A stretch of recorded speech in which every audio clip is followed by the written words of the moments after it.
சொல்வார்க்கு கோடி நன்மை. வானவர்க்கு அரசனான வளம் தரும் குருவே உன்னை தேனான சொல்லெடுத்து செவி குளிரப் போற்றுகின்றேன்.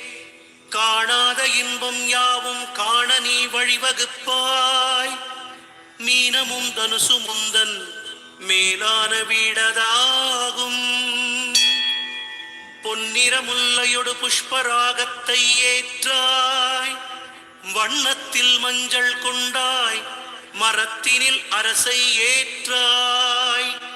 எண்ணத்தில் நிற்கும் தேவா எளிதினில் வெற்றிதாராய். மண்ணினில் 16 ஆண்டை மறவாமல் நீயும் ஏற்றாய்.